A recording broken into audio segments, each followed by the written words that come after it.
செங்கோட்டையன் அவர்கள் தாவேகாவுக்கு போயிட்டாரு. அதையொட்டி தான் தமிழ்நாடு அரசியல்களம் செங்கோட்டையன், தாவேகா, ஏடிஎம்கே இப்படி தான் போய்க்கிட்டு இருக்கு. செங்கோட்டையன் அதிமுக போயிட்டாரு. அவருக்கு ஒரே அஜெண்டா எடப்பாடிய காலி பண்ணணும். அது இல்லாம அதிமுகவுல சைலன்ட்டாக எடப்பாடியை விரும்பாதவர்கள் பல பேர் இருக்காங்க.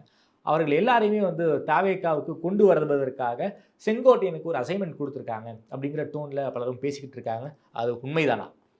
உண்மை இல்லாமலாம் செங்கோட்டையன் வெளியே போய் விஜய் கட்சியில் சேர்ந்து நேற்று பேட்டி கொடுக்குறாரு. எடப்பாடி ஒன்றும் பெரிய தலைவர் கிடையாதுங்க. ஆமாம், அவருக்கு நான் பதில் சொல்ல வேண்டியதுங்கிறார். அது என்ன எகத்தாலும் இல்லை, எடப்பாடி பழனிசாமி அவர்களுக்கும் இது ஒரு பாடம். செங்கோட்டையன் வந்து கற்றுக் கொடுத்த பாடம் இருக்குல்ல, அதுதான் கால கொடுமை.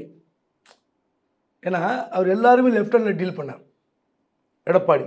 நீங்கள் அவர் ஒன்றும் ஜெயலலிதா கிடையாது. ஆமாம், அது எல்லாருக்கும் தெரியும். அவருக்கு ரொம்ப நல்லா தெரியும். உங்களுக்கு கிடைத்த வாய்ப்பை நீங்கள் பயன்படுத்திக்கிட்டீங்க. ஆனால் அந்த வாய்ப்பு கிடைத்த வாய்ப்பு அல்லது உங்களுக்கு தேடி வந்த வாய்ப்பு ஏதோ ஒன்று.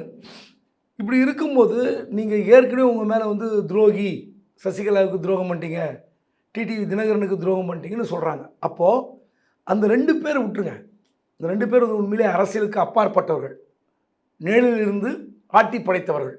உண்மையிலே அரசியலில் பல பேர் விரும்புகிறது என்னென்னா, இப்படி ஆட்டி படைத்தவர்கள் காணாமல் போனது நல்லதுன்னு நினச்சான். அவங்களுக்கு பாடம் கற்றுக் கொடுத்தது நீங்கள் துரோகியாக வச்சுங்க, இல்லை ராஜதந்திரமாக வச்சுங்க, ஏதோ ஒன்று. ஆனால் எடப்பாடியை ஒட்டுமொத்த அதிமுகவும் பாராட்டியது. ஆனால் செங்கோட்டையின் இழப்பு இருக்குல்ல, அது மேற்கு மண்டலத்தில் பல பேர் விரும்பலை. இந்த என்னென்னா, அவர் ஒரு மாபெரும் தலைவர் கிடையாது, அவர் பின்னாடி ஒரு பெரிய படை கிடையாது. ஆனால் அவர் போய் இன்றைக்கி ஏற்படுத்தி இருக்கிற சலசலப்பு இருக்குல்ல, விஜய் கட்சிக்கு போன பிறகு ஏற்படுத்திய சலசலப்பு, அங்கே உக்காந்துக்கிட்டு எல்லாருக்கும் ஃபோன் பண்ணி நீங்கள் வந்துருக்கீங்கன்னு கூப்பிட்றது இருக்குல்ல, அசைன்மெண்ட் கொடுத்த மாதிரி சொல்கிறோம்ல, அதுதான் கால கொடுமை. ஓகே, தமிழ்நாட்டில் அவ்வளோ பெரிய கட்சி அதிமுக, கட்டமைப்பே இல்லாத ஒரு கட்சி விஜய் கட்சி, தாவேகா. நம்ம பார்த்துருக்குறோம். ஏன்னா அவர் மட்டும்தான் விஐபி, அவர் மட்டும்தான் பேசுவார்.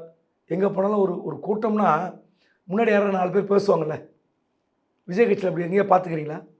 விஜய் தான் பேசுகிறார். விஜய் தான் பேசுவார். கூட்டம் அப்படியே இருக்கணும், செக்கு மாடு மாதிரி அங்கேயே நிற்கணும். இவர் வந்து பேசிட்டு கலவரத்தை ஏற்படுத்திட்டு போயிடுவார். அதுக்கப்புறம் காரணம் காரியத்தை தேடுவார், வீடியோ அரசியல் பண்ணுவார்.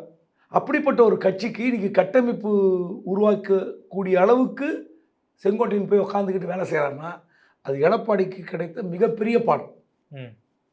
அது அவர் வந்து செய்த மிகப்பெரிய தவறு.